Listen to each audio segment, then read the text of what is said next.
এখন একটা গল্প শেয়ার করবো আপনাদের সাথে। গল্প কি শুনবেন না বিরক্ত হচ্ছেন?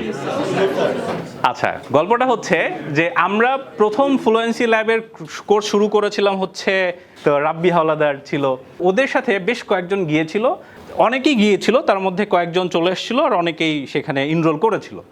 পরবর্তী যখন আবার একটা ব্যাচ শুরু হয়, তো স্বাভাবিকভাবে নতুন ব্যাচে নতুন মুখ দেখার এক্সপেকটেশন থাকে। তো আমি হঠাৎ করে দেখতেছি ওই আব্বাস সাহেব আছেন, হঠাৎ করে দেখতেছি যে একটা মুখ আমার কাছে পরিচিত মনে হচ্ছে যে এই ক্লাসে এর আগে বসেছে। তা আমি জিজ্ঞেস করলাম যে স্যার আপনি কি এর আগে আমার ক্লাস করেছেন? তো স্যার আমি প্রথম ব্যাচে কয়েকটা ক্লাস করেছিলাম, তো তখন আমার কাছে খুবই বেসিক লেভেলে আলোচনা মনে হয়েছে। স্বাভাবিক, যে কোনো একটা কোর্সের শুরুর ক্লাসগুলো কি থাকে, তো আমার কাছে খুবই বেসিক মনে হয়েছিল। তো যার কারণে আমরা যারা একসঙ্গে এসেছিলাম, আমার থেকে যারা একটু দুর্বল ছিল ক্লাসে ওরা কন্টিনিউ করেছিল। উনি বেশ মানে অনার্স মাস্টার্স কমপ্লিট করা একজন ব্যক্তি, সিনিয়র পারসন। তো তখন আমি চলে এসেছিলাম, বাট তাহলে এখন কেন, মানে পরের ব্যাচে এখন কেন আপনি এসছেন বিকেল 5টায়? তো উনি বলছেন যে স্যার, নাম ধরে বলতেছে যে অমুক অমুক যেটা করে স্যারের কাছ থেকে কফি খাই, অথচ ওরা কিন্তু ছিল দুর্বল। এবং ক্লাসের মধ্যে শুধু আমার থেকে না, অন্যান্যদের থেকে ওরা ভালো পারফরমেন্স করতেছে, যে কোনো কিছু খুব দ্রুত বুঝে যাচ্ছে, এবং স্যারের সাথে গিয়ে কফি খাচ্ছে। স্যারও কফি অফার করেন আপনাদের যে ভালো পারলে কফি খাবে আমার সাথে, তো এই কফিটা ওরা হচ্ছে খাচ্ছে।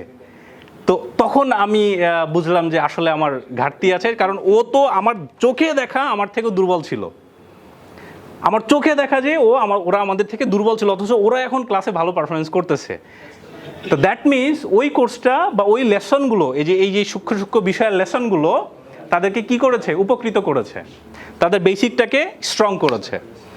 সো এই গল্পটা শেয়ার করলাম এই জন্য যে যারা এই ছোট ছোট বিষয়গুলোর কারণে একটা প্যাসেজ পড়ার পরে তৃপ্তি সহ কনটেক্সটটা ধরতে পারছি না, তাদের জন্য কিছুটা উপকার হবে। আচ্ছা, এখানে আরেকটা পরিপূরক প্রশ্ন থেকেই যায়, স্যার তাহলে কি ওইটা এমন কোর্স যে আমি করলেই এখানে এসে সব পড়ে বুঝে ফেলবো?